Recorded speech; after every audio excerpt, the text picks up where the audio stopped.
push in the meantime. And just to remind you guys at home, this is a different format. Every elimination matters. Every elimination gets you 5 points on the board, and Demo already has his first. The bush strat's a classic too. Just kind of hide in there and hope your opponent doesn't see you. Try to 16-year-old prodigy that we're talking about.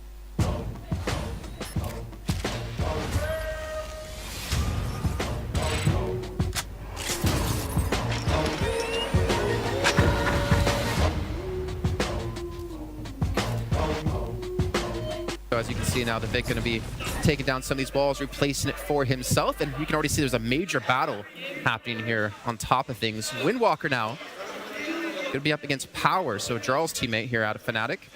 Looks like Power had recently taken out another opponent. Windwalker just kind of there waiting for third party. Well, the big names that we expected to be looking at over the course of today, Speedy, are still alive and kicking.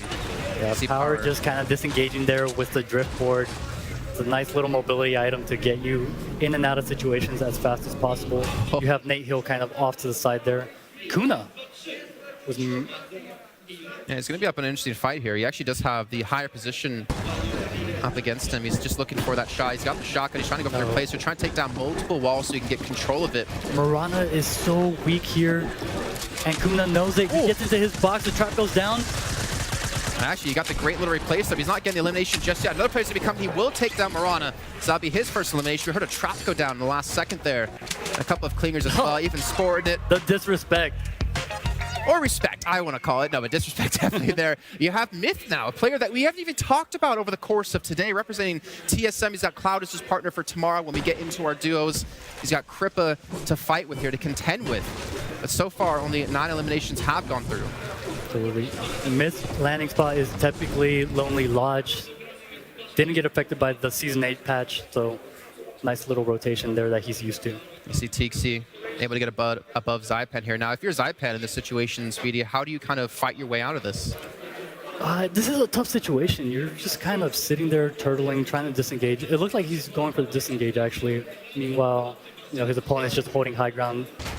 He's given him the high ground, though, so he's given him the respect, which I think is really important to see. None of these players really want to engage each other. You can see by the way they're moving around. They just kind of got into an awkward situation where they ran into each other. And they said, hey, let's just go our separate ways here. Yeah, let's just back away. Let's just play for the later on stages of this one. Myth still looking for Kripa, and Kripa seems to be the one wanting to take the fight here. Yeah, so even though Kripa has high ground, Myth is healthy here. And he's making the push happen. Only 8 builds, 7 builds left here for Kripa as he's using all of his materials for this engagement. Down to 9 HP. He's got a first aid kit, but the Stink Bomb comes through. And it looks like the Stink Bomb will take him down. Myth gets the elimination, and more importantly, gets his first on the board. I'd love to see it. Myth performing well in a tournament environment. Kaiser up against Jesse. You wanted to see the X2 boys. We're going to have our first little inkling of a fight here. Looks like he's going to eventually just back away here. He's got a couple of clingers. I like to see these clingers. We haven't really had many of them go off in the early stages, but as we know, transitions to that mid game, attention to that late game is where things are really interesting. Now Bowman going to be under a couple of shots here up against Beehive. 3 players up here on the mountain. It's kind of an awkward situation. You can't really disengage. There's no more storm wings. You can't leave. There's a couple of zip lines that you can take, but overall Beehive just kind of holding on to that high ground. There are 3 players, though. I wonder if Beehive knows there's a player like pretty much directly under him. The thing is, he's fine. He's in the circle for now. Yeah, there's no rush. I mean, Beehive has a rift. He can get out of here. Skype has a rift. They can both get out of here whenever they want. They're in zone. They have plenty of time. Funk Bomb and Demo, 2 players I didn't expect to be going head-to-head this early on now, Speedy.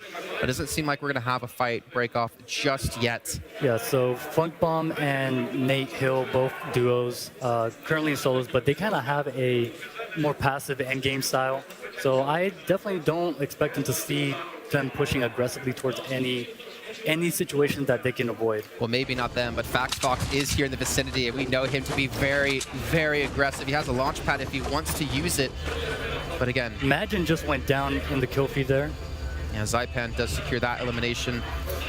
But I like to see this. We have 4 players currently in this vicinity, and again, I kind of agree with you. I kind of want to, bring to light your sentiments again. I don't think we're going to see any sort of engagement just yet. Myth now potentially trying to come in as well. Just pick up the quad, going to be looking to come around. Jordan now, the other X2 player with Seth hot on his heels. He's got a decent kit to use too. He's got a slurp in there, a couple of small shields. Yeah, he's looking good. Definitely playing for endgame. It's kind of what we expected to see, right? The first game, everyone just feeling each other out. You know, aggressive players like Faxbox, no eliminations yet, first circle in. Typical of what, you know, a first game should kind of look like. Yeah, exactly. Oh, Stink Bomb coming in. He knows there's a player there now taking a little bit of damage. Shows it ahead of him, trying to catch him off guard. Seth is just being pressured as Jordan's looking to actually close it on this elimination potentially. He's got the shotgun for up close play. He's going for the replace. He gets it. He goes for the edit as well, but that's a great escape here by Seth. But for how long? Actually, Seth actually escapes and manages to turn around to take down Jordan with a great little play. Uses the ramp to block the shot, right? Then gets above him and drops. I absolutely expected Jordan to win that engagement. He had the shield or the health tags on him. He had the advantage. He had the high ground, and Seth ended up turning it around. Now X8 going to be tuning in with him here as his kit. Yeah, looking all right for now.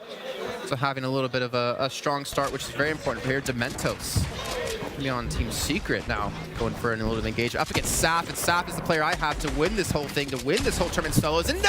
Saf goes down! The commentator's curse comes through. My boy Saf, I'm sorry, I apologize. But Dementos, that was a fantastic shot. I'm so upset. I really wanted to see Saf in the end game and show us what he could do. We got a pirate cannon. We have a cannon. We got a pirate cannon. I want to see someone get an elimination with this. Hell, I want to see someone blast out of it like Team Rocket and get it across the other side of the map. And now Provoked is going to be on the high ground. He's got Vilix and BloodX under him. It's kind of funny that we see these players setting up here. They know there's a cannon. Really good in case they don't get circled. Just kind of launch out of there. If you're in a cannon, you can get 100 or 260 meters in one direction. And you can do a lot of damage with it too. You can do, I think it's 100 direct, it's like 50 splash. That's a lot of damage. That's a lot of damage that you can inflict on your opponent there. Vilix, really weak. Yeah, I think it might be time to use the Rift here to escape this one, just to go for the first aid. Got the Storm Surge coming through. He's actually below the threshold. Now he's going to be above it, luckily for him. But the pressure's going to be coming through, and Provoked going to get that elimination, get his first now. Provoked ends up getting that elimination nicely. Unfortunately, Vilix did not use the Rift and did not rotate out. Just kind of sticking around, hoping that he would get lost in the sauce, but it didn't end up working for him. I kind of wanted to see him actually use it, right? Because he had the first aids. He had the opportunity to retreat from here, heal back up, keep himself alive to get into that top 50 where he can start accumulating these points. Yeah, the problem with using a Rift, especially at this phase of the game, is if someone sees you Rift, they know you're weak. So everyone in the lobby is going to start taking those AR shots at you. They've been co-baxing 5 hours a day, so they're definitely going to get some tags. He was weak, probably wouldn't have survived.